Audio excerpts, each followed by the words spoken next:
Welcome, my fellow Rocket League tryhards. It's really good to see you guys again. Today we're looking at 21 ways to improve your Rocket League game in 2021. Now, if you've followed me for a while, you might know that I've done this for every year for the past 2 years. So my goal here is to not repeat myself as with the other videos. So hopefully there's quite a bit of stuff here that you haven't considered in regards to improving at Rocket League. Now, I have to say, if you're looking to improve your game, go check out my Rocket League Mechanics Master Course on Gamers Ready. This covers all the important mechanics you need to master, and I'm telling you, if you're in like the ranks of say like bronze to champ, somewhere in that range, this is going to be perfect for you. I cover everything from basic mechanics like half flipping and hitting solid power shots to double touches and resets, bunch of stuff in there. Check it out by clicking on the link in the description below and use code FLuuMP50 to get the course for 50% off. That's right, half off. That makes the course like $10 or something. This is limited to 100 people, so do it quick, do it right now and get in there. And the great thing is, if you don't, you can use code FLuuMP, just regular FLuuMP, for 30% off if we run out of those 150% off codes, which we absolutely will. Anyways, this is totally worth the money and thousands of players have already found this to be super helpful, so check it out. All right, without further ado, let's jump into 21 ways to improve at Rocket League in 2021. Hold on to your toppers, this one's gonna be good. All right, let's kick things off with something very interesting, and if you really start working on it, this will up your game big time. Now, I really started thinking about this when I was helping build this course for Gamers Ready by Wayton, and I got to read through the entire thing before it was released, and Wayton talks a lot about the importance of passing and how you can improve your passing. So one thing you can do is go into a casual match, whether with your teammates or solo queuing, and really just focus on only passing as much as you can. Just focus on setting up pass plays. Not only will this help you be exposed to lots of different situations where you can choose to pass instead of, say, just hit the ball or set up a solo play, but this is also just really fun. Practice different kinds of passes, from infield passes and backboard passes to back passes and just like more intentional defensive touches. In my opinion, setting up a successful passing play is one of the funnest things you can do in Rocket League, and this is a really great way to improve at it. All right, the next thing that I think will really help you as you work to rank up and really up your game is to figure out what to focus on. Sometimes players find themselves overwhelmed by just how much there is to learn and all the ways they need to improve, so I recommend starting with a few small things, a few things that you need to work on or improve that you can tackle in like a day or so. So let's say you suck at half flipping, you know how to do it and you can do it in free play or when you're in training, but if you're in the situation where you actually need to do it, you flop around like a dying fish. We've all been there and it's okay, but this can be fixed in just a few sessions working on it. So go into casual or even ranked, probably not a good idea to do in ranked, but you could, and just half flip around the whole time. Go into a 1v1 casual match and just continually put yourself in situations where you need to half flip over and over again. If you start with small moves like half flipping and knock them out week by week, you'll find yourself, working on the bigger things like mastering, say, backboard reads, for example. So start small, focus on small things, and you'll see big improvement. Okay, so I've talked about coaching before, and I can't say this enough, but I want to highlight the fact that often the players who improve the fastest are the ones who have a long-term coach versus just doing it, say, once or twice. So if you can find a coach, and they are out there, a coach who will work with you as you improve, who knows your game and really knows what your bad habits are, they will be able to really help you in a deeper way than just some random person that you don't know. Obviously, I would recommend Gamers Ready, the coaching platform that I literally started. Sorry, I'm not just trying to promote my own company in this, but this really is something I care about and something I've seen work. I'd recommend trying a few different coaches out, and then when you find the right person, do a 1-hour session with them at least once a month and see how much it helps your game. All right, on to number 18, and this is one of those things we all know that we need to work on. We know we have bad habits in relation to boost, but we don't feel like putting in the hard work to improve it. Boost management is one of the most important aspects of Rocket League, but sadly, doing it properly doesn't come very natural to most players. For me, the biggest thing to learn is being able to maintain pressure without feeling like I need to go get 100 boost all the time. And the best way to counter this habit is to learn where the small boost pads are and what the small boost paths are, so that when you rotate in and out of attacking the ball, you can make picking up those pads a part of your movement. So it's not like playing, attacking are like separate from getting boost. It becomes part of your movement, part of your rotations. So there's a great little drill you can do where you jump into a match, preferably unranked, and try to play the entire game and maintain pressure and pull off shots and passes, but don't allow yourself to pick up any 100 boost pads or containers or whatever you want to call them. Anyways, this is great because it teaches you where the small boost pad paths are and how you can implement them into your rotations. Obviously, it's still good and advantageous to pick up the 100 boost canisters, especially if you can steal them from your teammates. I mean, steal them from your opponents, sorry. But learning how to pick up small boost pads and maintain pressure that way is crucial to getting to a high level in Rocket League. All right, number 17 is something I cannot recommend enough. This is something I've been messing with a bit lately, especially dead zone settings and steering and air settings. But yeah, check out your settings and do something with them. And you guys should try this. Like, just go and turn your steer sensitivity up just a bit and see how it feels. Now, I wouldn't recommend just going and changing everything unless you're a relatively experienced player. I would instead go look at some pro players and streamers and try some different settings, but don't forget to get a screenshot of your settings before you make changes. But yeah, try something new in regards to your settings. Could help a lot. All right, number 16, play in tournaments. Now, if you watched my other videos on this, you know that I recommend playing in tournaments and also leagues. So you might think I'm repeating myself with this. Well, the reason I'm including this again is that now playing in tournaments is so much easier and better than it was the last time I talked about this. You don't have to go on to Smash GG and sign up for like real tournaments. Now that tournaments are up and running and working, they're pretty much happening all the time. So just start implementing them into your regular play.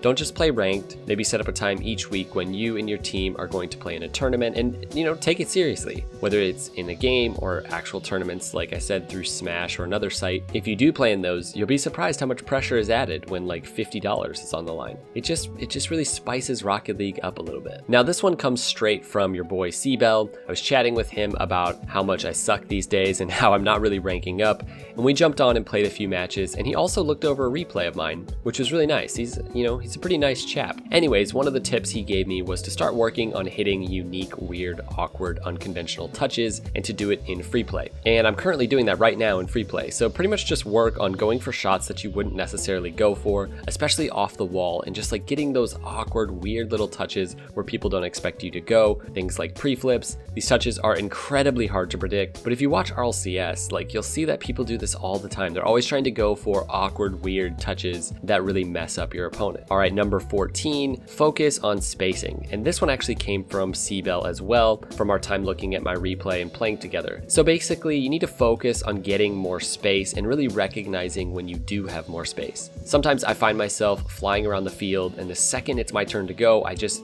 bang the ball or I set up a shot, when if I slowed my brain down a bit, I'd see that I have the defenders beat, so I'm better off just controlling the ball. This is really the decision when it's your turn to hit the ball. Do you have the space to slow down, or should you just rush in and hit it? More often than not, if you pay attention, you actually do have more space than you think, and you could potentially slow it down and set something up, whether it's a solo play or a team play. And slowing the pace down, taking control of the ball is the key to like really keeping possession and, you know, setting up real scoring opportunities. All right, I cannot recommend this enough. This is something I used to do and I still do it periodically. Watching high level ones matches is an amazing way to really understand control and possession and mechanical skill. And Johnny Boy's channel is the place to watch it and learn. It's the place where hardcore Rocket League players hang out, whether on Twitch or YouTube. So if you want to get hardcore, go over there and hang out. I'd recommend really watching closely the way that these high level ones players play defense. You know, how they challenge, how they fake challenge, how they space themselves in relation to their opponents. So much to learn there. Just go watch the show matches, and it's actually really entertaining most of the time. So just make a little snack, sit down and watch an entire match. I do this fairly regularly. All right, number 12 is to play different games. Now, Psionics might not like this, but ultimately it is better for everyone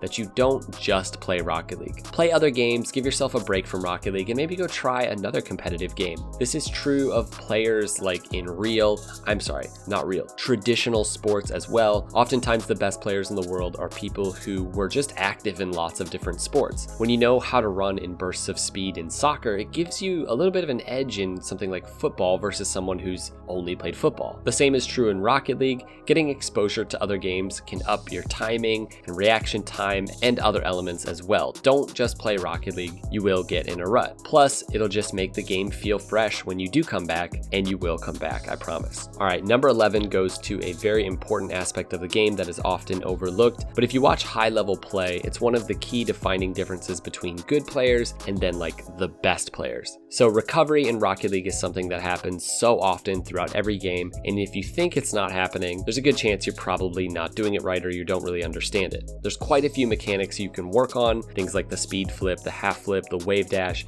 and learning those things are really good. You have to learn those things, but it's really exposure that counts. This kind of shot is what I'm talking about. Look at what Violent Panda does to score this. And it's not that drifting this way is that technical, it's that he did it in this moment to score this ridiculous pre-flip goal. He knew, like in his brain, it just clicked on that he needed to recover a certain way to make this goal happen, and he did it. And that really is the difference between someone who has high-level recovery mechanics and skills and someone who doesn't. So the best way to get exposure to recovering beyond just playing the game is to jump into free play and just drive and jump and bounce and go all over the place and do what you can to make yourself need to recover and then try to recover from those situations successfully. The key is keeping your momentum and making it weird. That's the key. So try it out. Number 10 is something that will seriously up your game. Master the fake challenge. Fake challenging is something that takes a good chunk of time to really master. I still find myself sometimes fake challenging after I've basically challenged. Like I'm way too far up and I just turn around and they've already hit it over my head. The goal was to make them hit it over my head, but I'm too far forward and they're just gonna score. So it's that fine line between looking like you're challenging and quickly turning around. Fake challenging is often best when you're not in a great position as a team to go for the ball and like you just sense it's not gonna do much good going like all the way over the ball into your opponent's half, or maybe you're in a 1v1 situation and like you're the last person back and a little fake challenge will get them to hit a sort of poopy little shot and you can just run and go grab it. So you just kind of turn quick and let them like basically hit it to your opponent or hit it over your head, and then you go take possession of it. This takes time and exposure to really master, but it's completely worth the time working on it. RLCS is the pinnacle of Rocket League played at the highest level, and one of the most obvious developments in play at this level is the emphasis by teams on 50-50s. Teams now know that the more solid 50-50s they set up and hopefully win, the better chance they will have of scoring. Sometimes in Rocket League, the only way to really penetrate the defense is to get that one player to challenge and to just sort of have the ball squirt out to your teammate who's ready for it. Air dribbles into 50-50s are one of the best ways to do this, and it's best if you can to communicate to your team that you're basically just going to kill the ball through that 50-50 so that your teammate can be ready for it. All right, number 8 is improving your shot accuracy. There's lots of custom training packs that you can use for this. Otherwise, you can just do this in free play as you hit the ball around, but really begin to move beyond just hitting the ball hard at the net and start to actually place your shots in specific places. If you can learn to master this in training, you'll start to see yourself actually paying attention to the defenders and actually shooting the ball around them to basically have the best chance of scoring. All right, number 7 is to work on mechanics wherever and whenever. So this is a nice little tip to help you improve your mechanics. I like to take whatever mechanic I'm working on and fill in the small spaces with practice for those mechanics. A good way to master the half flip or any mechanic is to perform that mechanic every single time a goal is scored. I first saw this back in the day with Squishy Muffins. Every time the goal explosion went off, he would just half flip real quick and take off driving. So maybe it's stalling, speed flipping, wave dashing, flying upside down, whatever it is. I've literally worked on almost everything by working on them right after goals are scored. Obviously you do more than that, but you'd be surprised how much it will help you improve and really speed up your improvement. The same is true of free play. Jump into free play while you're queuing the next match and practice that mechanic or mechanics that you're working on there as well. All right, I've mentioned watching your own replays in my 2019 video, but seriously, just jump on ball chasing sometime and I'll link that below. Pick a team, pick a player that you like, maybe pick somebody like First Killer or Garrett G, I don't know. Just watch and enjoy and really get a sense for what they're doing and the decisions they're making. Sometimes it will feel like they're doing the same stuff you do, and then there will be these moments when they will completely choose the opposite of what you choose. Pay attention to those moments and even write them down. Those are the key things. If you see it, it's probably important. You can't just take their mechanical ability when you're watching their replays, but you can start to gain their game sense and decision-making ability. Watching a lot of pro replays will really help you improve in that area. Number 5 is so key, and I got a real sense for what this entails when I was working on Wayton's course, again, for Gamers Ready. I'm not going to share everything that's in his course. You'll have to check it out for that. But for now, I'll say that really getting a solid system for comms between you and your team, just really learning how to communicate what it is you're trying to do, or even just learning to always communicate when you're passing, when you're ready for a pass, whatever it is. And I'm not talking about like consistently talking or talking the whole time in long sentences. Yeah, taking the corner. Yes.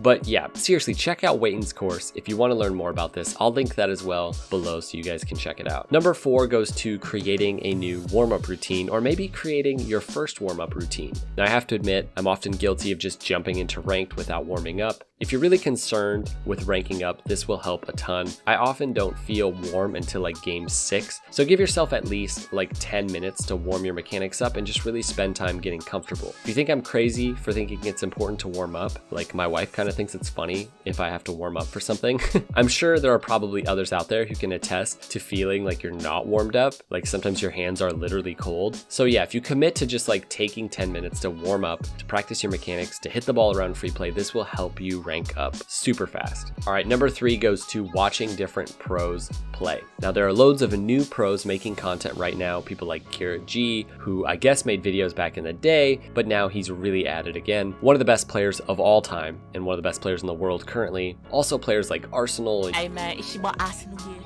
Got another video, mate. Yukio. Yo, what's up guys, Yukio here. Welcome to another video. And others who make really great videos and also stream. So watching pros play beyond just like maybe watching Squishy Muffins, which, you know, is great. Watching Squishy Muffins is great. But, you know, adding in other players, like maybe you just watched Rizzo. Yo, what's going on everybody? Welcome to a new video. Or maybe you have never watched Rizzo. Watching lots of different pro players can really give you a different perspective on what it means to play at a high level. There's not just one play style or one system. All these players have their own sort of flavor for how the game is played, and you might find that there's someone out there whose play style really resonate with you and with how you play. Number 2 goes to using free play better. A lot of people talk about how you should use free play and train in free play, and the reality is a lot of people use free play too much actually. But basically what I want to say is you shouldn't just get in a rut with free play, or you should try to avoid that. Don't just go set up solo plays off the wall over and over again. Yes, I do this a lot, I know. You could probably point at me.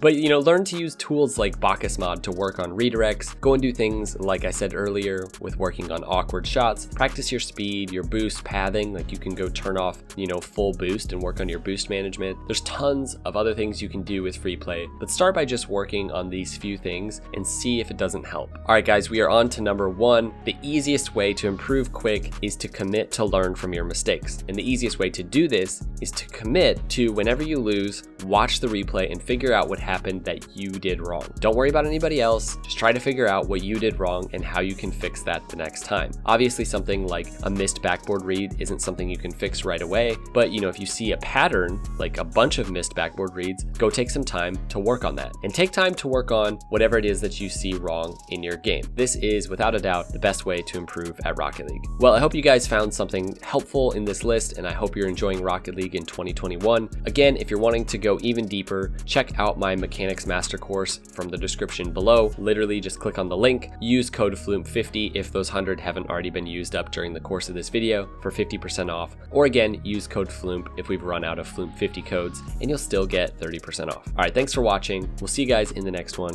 Peace out.